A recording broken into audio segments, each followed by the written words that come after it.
siya from the responses sa inyong mga respondents. Now, for example,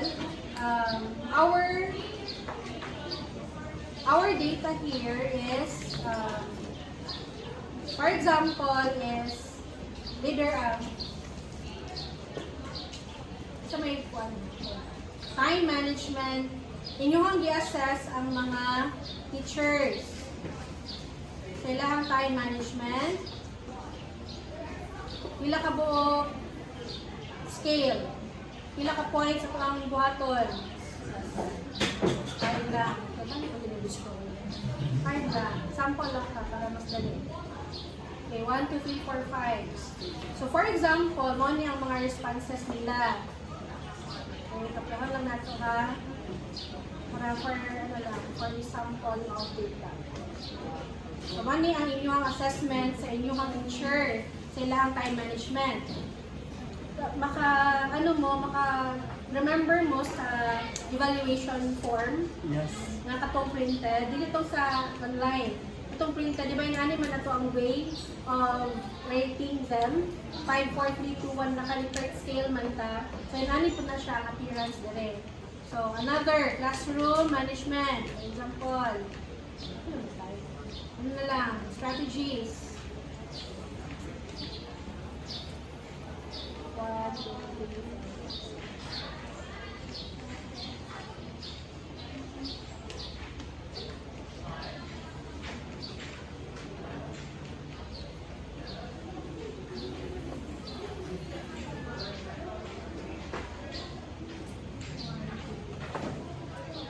So, ano yung teaching strats nila? Karon, grades. Ano ito yung butang? 5, 89, 90. Mga grades na ninyo na puntahan. Ay, time pa. Sana all. Dito ata sa 1.25. Sana all. Stress. Sana all ang dos. Sana all sa 2.5. Most of them are addings. Kamayon din natin ni. Pagkitaan tayo yung example, tanus mag-inverse. So dapat, kamayon same. Ay, dili na siya mag-inverse, pero I will explain anong inverse at ang interpretation later. What if 2.5 silang tanan? Grabe naman. At least basa. Okay, ito ang ibutang sa SPSS ang data. Pinag-record mo dahil ko. Kato ha. Okay, so let's name the variable. Variable view, you only have two sheets. What do you call this one? O sa Excel pa sheets. No? Variable view and then the data view. We first code sa variable view para to name the variable. So sa tuwang Excel, it is the gender. The gender. Now automatic mo auto-populate si SPSS sa kanyang part. Okay? So what we are going to do now is to code the value kay dili man pwede lang unta nga atuan yung ilag si male and female nga inani. Meaning, wag ka sa data view, ibutang nato sa gender nga part si male and female. Okay, sorry. Ang numeric, meaning number imuhang ilag. This time, ato ramang gi-paste si male and female. So, dapat ibutang siya as string, meaning letters. Okay? Now, how many words? Female is 8 words. Tama ra? 8 letters, sorry. 6 letters. So, okay lang ang 8 characters. Musulod pa siya. So, atong balikan diri ato ang i-paste si male and female. So, ring appear na siya. Kay ganina, numeric man, meaning it is expecting number. Karon, string na to siya, so kaya ang letters. Wala yung problema, ginaniyon nato kung dili nato gamiton ang number sa statistical treatment. Kay words man siya, di man din pwede ipares si words tapos i-multiply ba ni mo or i-divide kang numbers. So, pero pakitaon lang ta mo, if ever nabili ninyo gamiton, mag-profiling lang, you can actually just get here, descriptive, frequency, and then come sa gender, sorry, i-transfer sa gender, and then maihap na dayon ni SPSS. Pila si female, pila si male of the 30. Nakuha ba? Just imagine, dagdag kayo yung data. Copy-paste lang tanan. Okay, now, this is ang medyo dili nila ganahan kay kung once nga in numeric siya. What if kailangan nato ang significant difference when grouped according to gender? So meaning, ang mean, okay, ang mean which is a number, kailangan nato siya i-match sa gender na dapat naka-numeric pod. So what are we going to do? We need to put values sa male and female. Okay. So, ang atong buhaton ana is adto ka sa SPSS gihapon, variable view diri ka sa values. One would be the male. Add, enter lang. 2 would be the female. Siya. Okay na. Karon, atong ibalik si numeric. So, pag maabot na dire, mawala to ato ang dire. Kaya naman, words man to ato ang gibutang. So, how are we going to put back the male and female?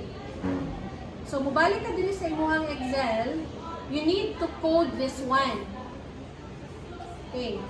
Control F lang ta, just to find the male. Pero mas ganahan ko ibutang daan si female. Nga naman. Now na to si male. Kung kaya mahitabo kung si male, sa ganitong code ni male, 1. Kung mahitabo kaya kang female, o kanil, may mo siyang i-replace na ko ang value ni male to 1. Kung sa'yo mahitabo diri kang female, may mo siyang, yes, may mo siyang FP1. Kagats ninyo? Ay, parang mali mga kuanin. Mo na, nga ginabuhat na ko, females ako. Say code ni female. 2. Replace all. Kaya naka-column man ta. Replace na siya. And then, you do the male. Replace it with 1. Okay. Now, here's the magic now. Good magic kayo. Sige naman kung namin. So, 1, 2, 1, 2 is coded. Now, let's just paste it sa data view. Ato sa nang i-clear. Actually, pwede na po na-delete na lang i-clear. Pero para lang tama sure, na wala. Sa sound man na lang. So, 1, 2, 1, 2. So, how are we going to reveal? Kung sa'yo pasabot, ana, value labels. Imuha na siyang i-click. Naman di man siya maklik. I don't know. Ay, wala pa na, ano, erase. Wala pa ko na-save. Yan lang nga itong sabot. Ang value. 1, this is male. 2, this is female. Ano na ito na, okay. So, balik ta na rin. Wala na siya. 1, 2, 1, 2 siya. But to reveal it, is male female. Gets? Yes. Now, let's do the second year and nataas ng tayo ni labas. Hindi na lang din. Dili na ito siya. Gamitin ngayon, Ana. Let's code it. Who wants to try? Ronel. Ikaw na. Ako, si Jay. Sa values.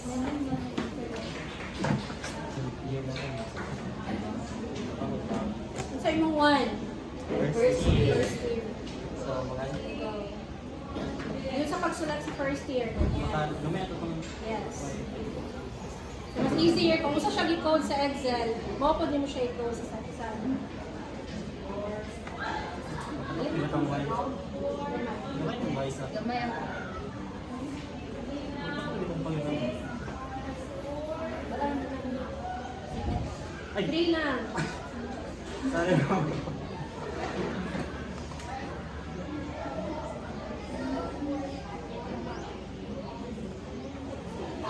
This is code book. Coding na siya. Okay. Okay, ato ka sa Excel. You replace the words with code.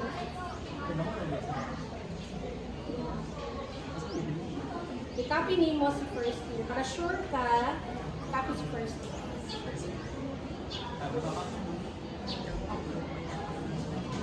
Then, i-highlight si column B. Control that. Replace. Paste that. Paste. Paste si Ay, kanin. Control V. Na. Wala. Replace. Saka na lang. Bumaka.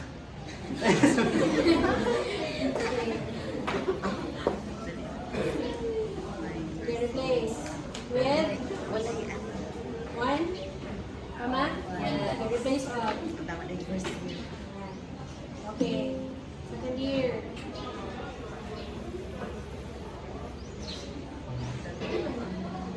Replace. 2. So careful kayo mo sa coding. Hindi ko marong na dira wrong inyong analysis. Sayang inyong third year.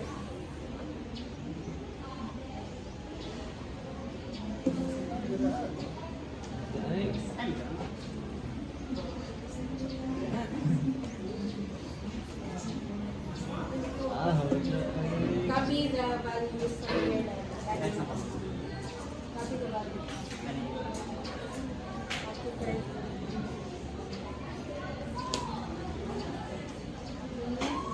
Paste sa SPSS sa data view. Data view. Paste the Ay. check.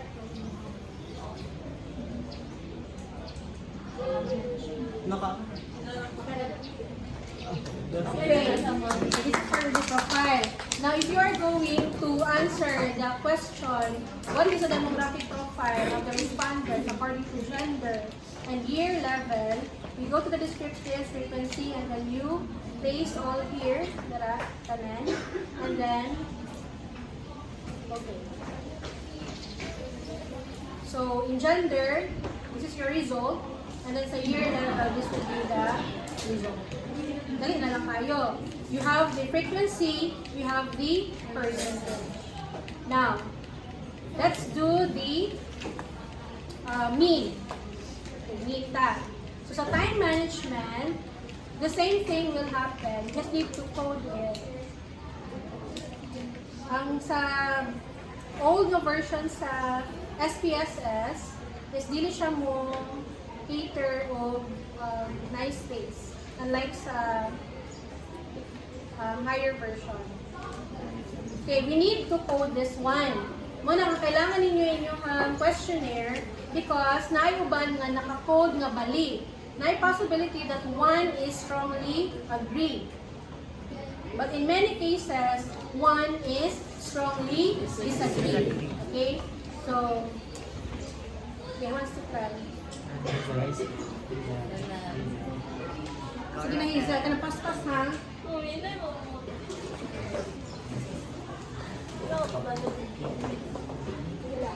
Just code 1. A 5 is strongly agreed. 1 lang na. Strongly disagree.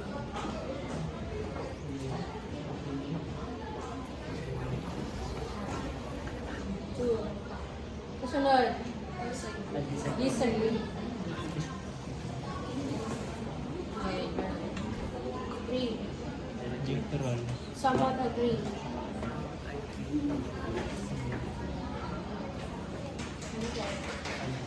4. Agree. 5. Strongly. Agree.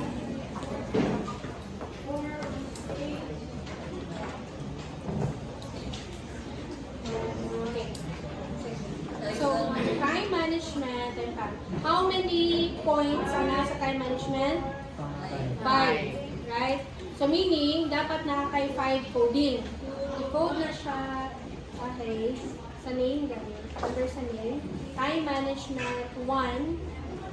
Okay. Tapos put the label. 1.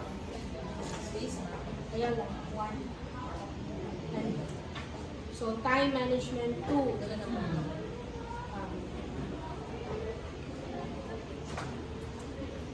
Underscore management 2. Enter. Copy na namin siya. Time management 3. Meaning we are coding we are coding every point.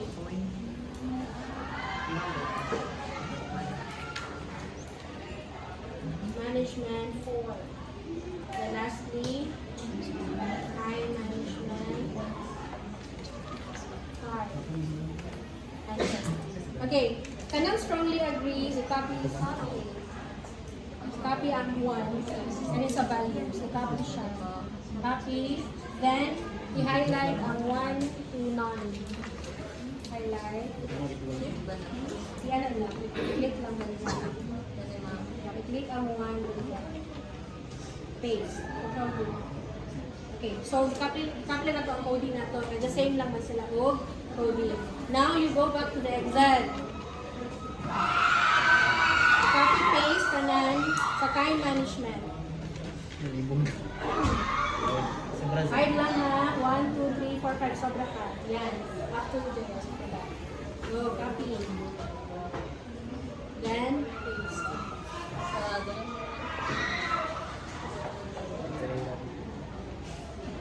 Paste. Okay, check if the labels are correct. Teka to the last. It's correct.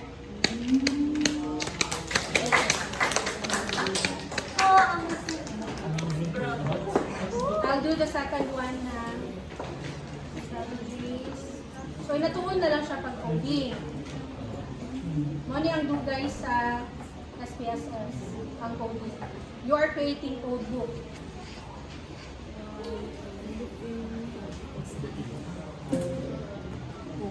Nari mo yung may tabo. Ano na ito ha? Hindi ako gusto mag-type. Napulan kayo yung decision. Inani ang ginabuhat sa Dita Agales. You are paying na $200 and you can actually just do it.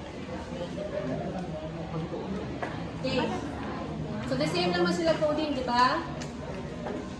Okay, now let's copy the second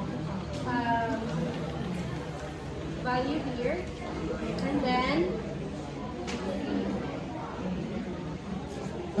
balik natin dito sa na tayo value. Now, itong buhaton, reliability testing. Kaya di ba nakabot tag 30? So meaning, pwede niya siya i-assume na itong ammonia itong pilot test. Meaning, ito sa mga non-target respondents, ipa-answer sa nato sila if naabay internal consistency ang ilahang pag-answer sa ato ang questionnaire. We can do that one by just clicking here, analyze, and then scale. Reliability analysis. So, ang inyo na reliability analysis is the Likert scale, not the profile. Okay? Kasi hindi man natin mabutan.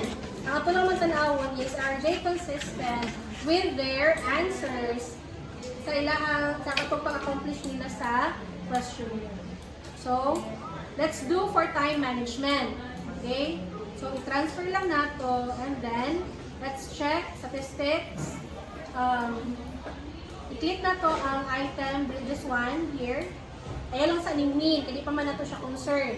Item, reliability test lang sa ila itong i-perform. Okay? Then continue and then let's click OK. So, in this result, one is siya ang result. This one. The case is ang Cronbach's alpha na ito. Gamay na mga. What is it that is inside that? Naka 30 man. I think I check. Gamay yan yun. It is not number of items. Atong yapi lang ko ba yun? Kaya mali mang good, sa isa ka questionnaire, nga isa ka variable, 5 lang ka measure. Muna nga ang ginabuhat, 1 variable, daghan na indicators. Kaya na ay problem sa Convex alpha. Just imagine you have the Convex alpha of 0.351. What is the passing? So yung acceptable value sa Convex alpha? 0.7. So what ka pasar? Meaning, ang inyong questionnaire na isa lang ka variable, tapos 5 ka items lang will not accomplish the acceptability sa inyong reliability test. Manang wrong. Ang uban baya kay labi na sa high school, mag-practice of survey, ilali lang ginabuhat.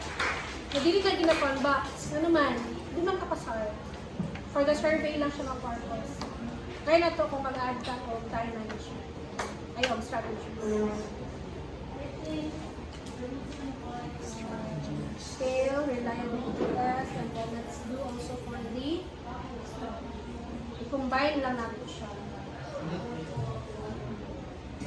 Scale.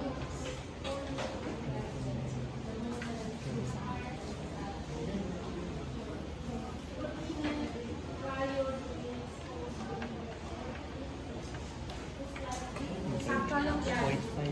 Hindi ako siya reliable. Meaning, if ang imuhang component sa isa ka variable, kunwari, teaching performance, na duha lang ka indicator, dili siya reliable. It will not measure the entire teaching performance of an individual. Kaya nga mismong questionnaire is not reliable. But in our case, sa ato ang teaching performance, I guess natay 6 ka indicators. And I think dili lang po 5 ka statements. I think dagan po siya. So meaning, dili gid ta dapat musali og isa ka questionnaire, gagamay lang kayo o measure. Mura ra gud nag kung mayroon ka nga teaching performance goal, unya ang time management lang ba di ay o ang strategies ang iyang to measure.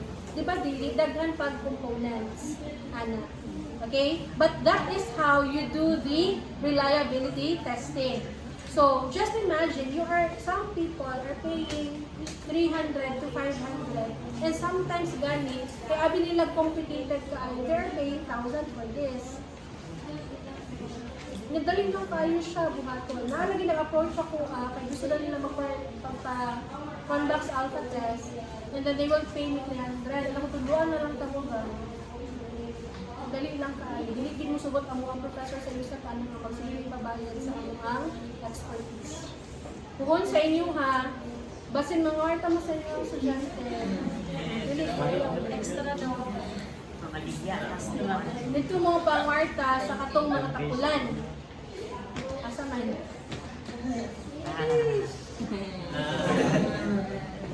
Okay, so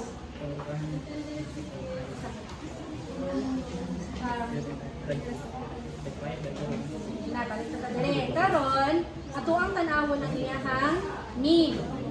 Di ba nanatay duha ka variables? Tanawon nato ang iyahang mean. I always do this one manually sa Excel. Naon siya. Average lang man.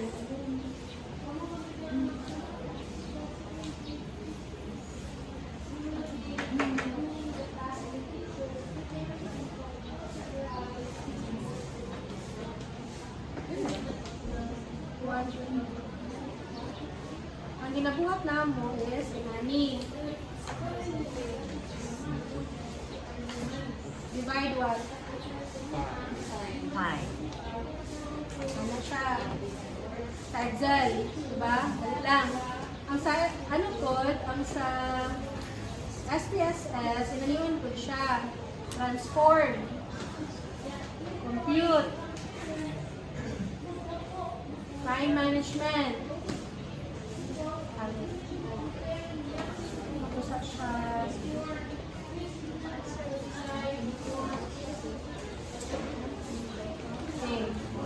management, insert, plus, time management 2, the same lang yan ko nang yung pansal, plus,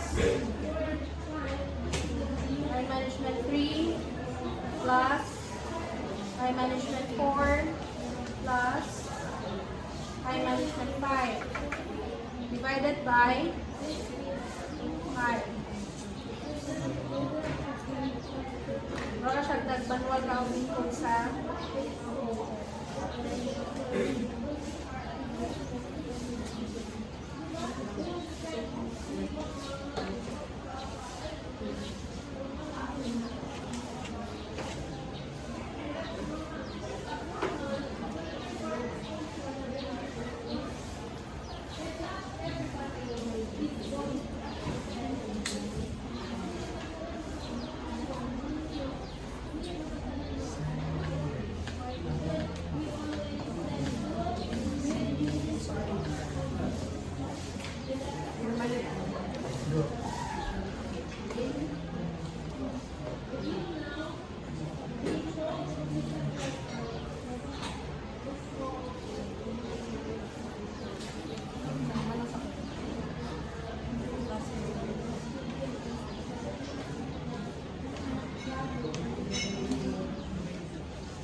okay.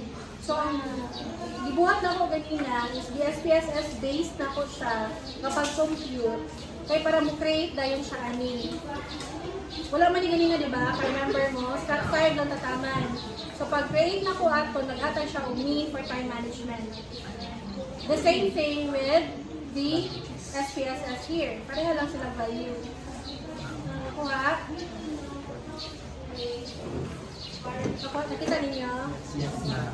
Tayo lang ba?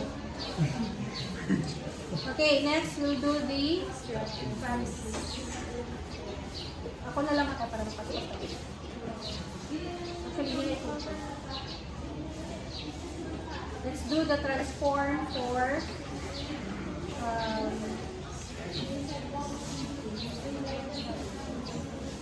not forget the label. Okay, para mo ay magpangalan din sa kanil. Strategies name. Okay? So, let's do this one. Close lang natin. Plus,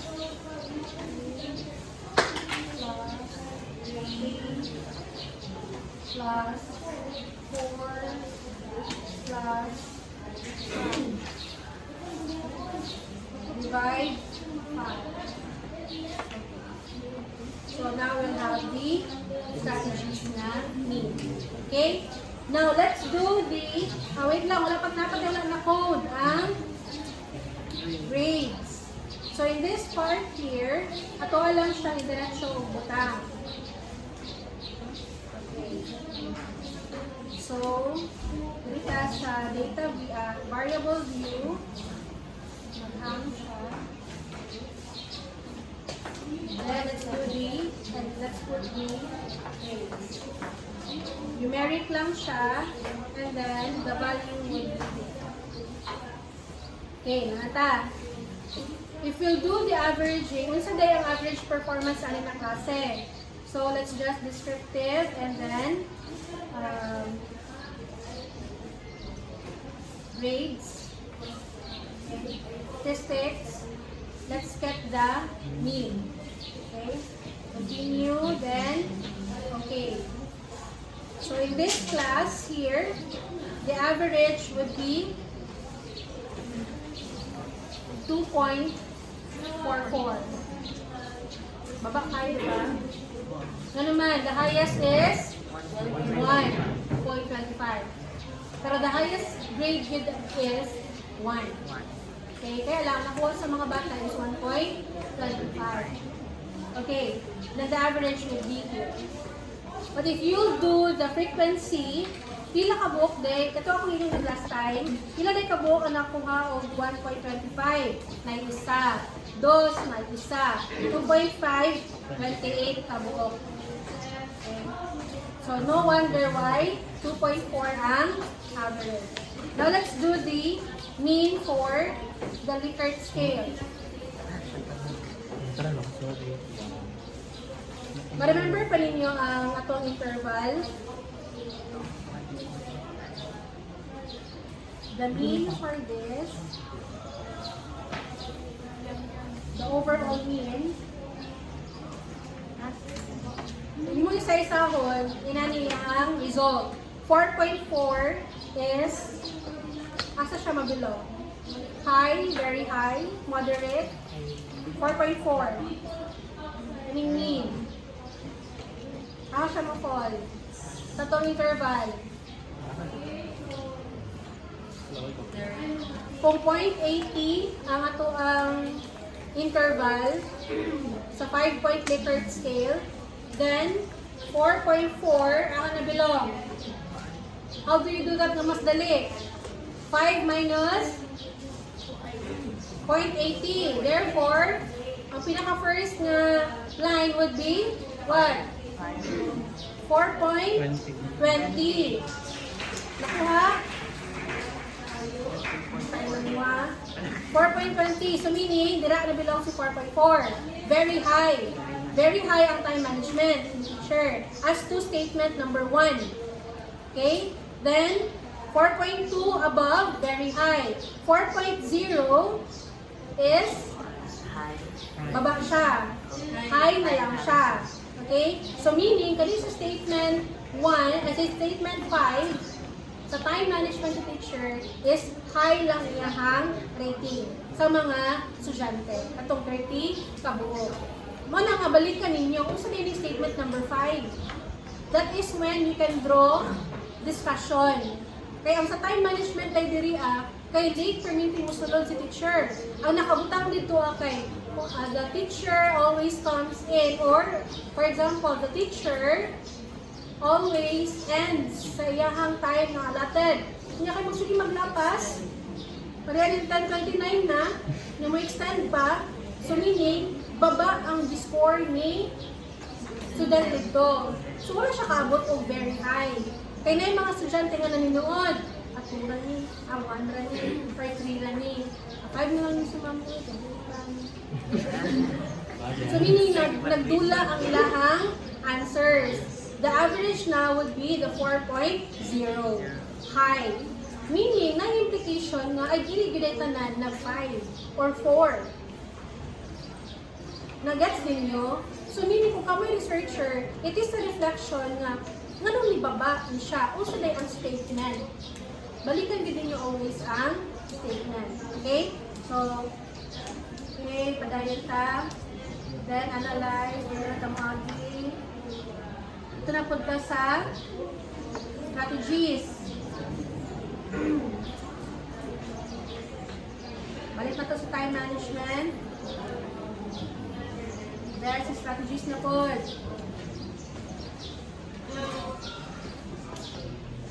Okay. So, baba kayo si statement 2 and what? Statement 5. So, mubalik na po ka sa statement na original. Ano kaya nga baba ang grado or ang rating ni estudyante ani? And the highest is 4.2. Isa lang. Very high. So, meaning na yung mga strategies si teacher na dili 5 ang rating ni estudyante. So, meaning, if you want to improve the strategies of a teacher, you can go back to the statement. Kung sa na statement na dili kayo maka-agree, strongly agree ang mga estudyante. Okay? And then, let's do the analysis.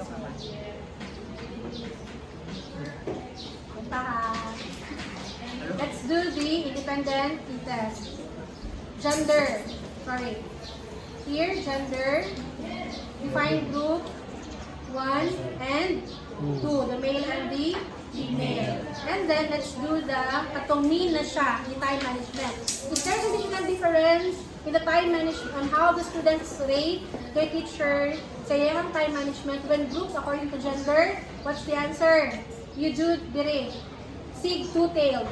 Okay? Kasi value, 0.3. Alpha is 0.05. Is it higher or lower? Higher. Therefore, accept that there is no significant difference on how the students rate their teacher on time management when grouped according to gender. How about sa year level? Let's do the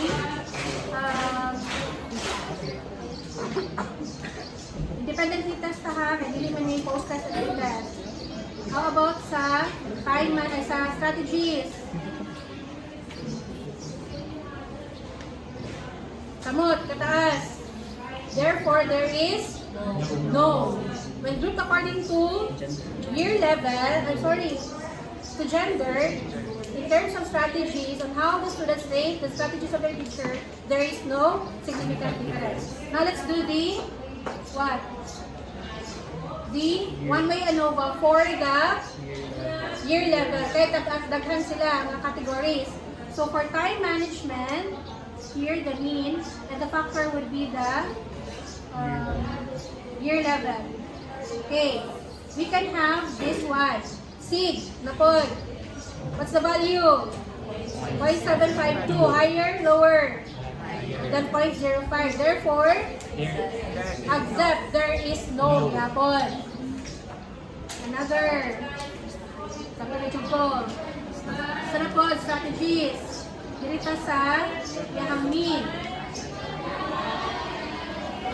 Okay. Samot, kataas. There is no gihapon. Ako nga? Okay. So, let's do the Pearson R. We are going to correlate. Okay? The time management mean and the grades. Tara na to. This is now the result. Muna niya ang inyong nakitaan sa table. Dali na kayo, diba? Clicks away lang din sa tanan.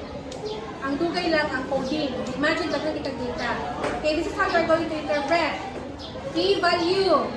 Is it significant or not? What is the p-value? Point? Huh? What is the p-value here? Akala ko diyan tanaw ganina ang significance. Sa tinta, sa tinta sa sig to tail. That is the p-value. What is the p-value here? Is it higher or lower than 0.05? Higher. Therefore, is it significant or not? Is it significant or not? Not. Meaning, walay sense, right? Kung mo i-interpret, what if lag? 0.05 na, 0.04 na siya. Example lang, so significant. Add to ta sa direction. R value, this one here. It is negative. Sa pasabot. Inverse. Meaning, the higher the time management rating, the lower ang inyong grade.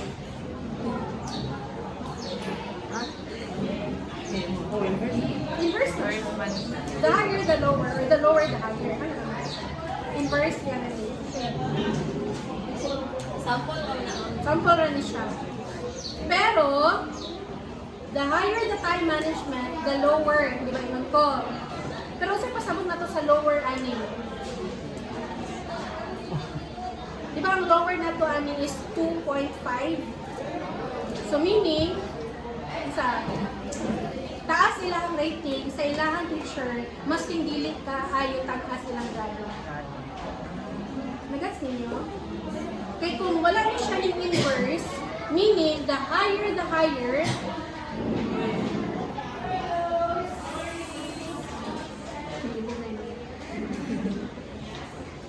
tukod naman sa to ang gigamit na rater na 2.5. Ay, maganda siya. Kaya hindi ko tinuod yung data. So, isan siya inverse. Basta kay inverse ang relationship, it means increase, decrease, or decrease, decrease. So, kung ni-increase si time management, the way they rated their teachers, then, baba ang ilang grado. Kaya inverse man siya. Kung baba ang ilang grado, meaning,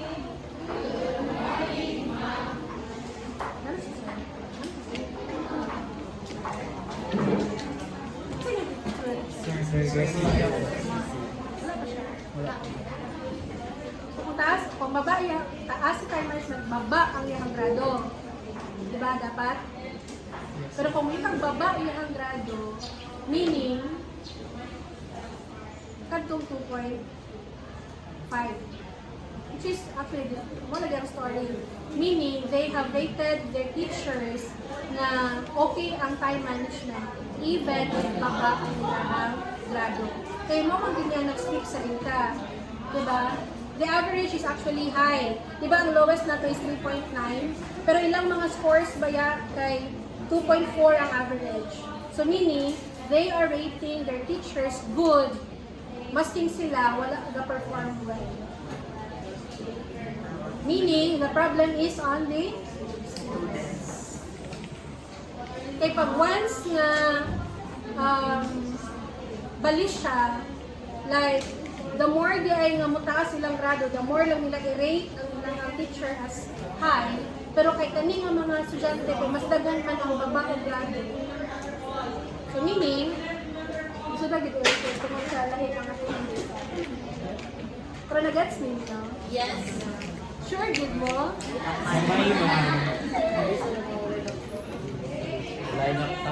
Pero nakita ninyo ang convenience sa software. Yes. Dugay ang coding pero dali. So, dugay lang din ang coding. Labi na kay kung dili lang baya 30. Lang profile dili lang baya duha. Sa daghan pa kayo pin na abot ng 10 ka buo. Hindi mo nang i-code individually. So, niya. So, dali na lang tayo. Again, imagine, na yung pa na magbabayad ganyan high video. Magbabayad and you know, 5,000, 3 to 5,000 just to do this one. If you are going to use your skill, you cater the tapulan. Pero if you are doing this one for your students, ayaw sila pabayad. You teach them. Hello video. No, you teach them. Kaya, para sa pa na-teacher ka, may murang pamartahin sila. It's not a good attitude. Okay? So, yun. How much more we do the regression. Pero wala may sense kay, wala man siya relationship. Again, if there is no significant relationship, do not push the interpretation. There is no sense to interpret the negative. There is no sense to decide on the nagapo decision. Reject. Exact. Okay, there is no man good. Maski man negative man maski pag nagbalik-balik na nagdala ang R value, pero kung walay significant relationship, do not interpret. Okay? So I hope that you learned something, and that ends our lesson for today. Mas wapo siguro kung tarong na na data itong gamit itong sunod para mas nindot ato ang interpretation. Kaya gusto pa lang ako ipakita ba kanang itong baligan na relationship. Pero pangit mo itong data, wala man siguro yung estudyante na 2.5 ka na halos ang 28 ka buo. Pero sa kani, murag Ouch. sige. So, any questions? Sige lang, anyway, yes. Pag ang researchers lang ba maka-generate of decision that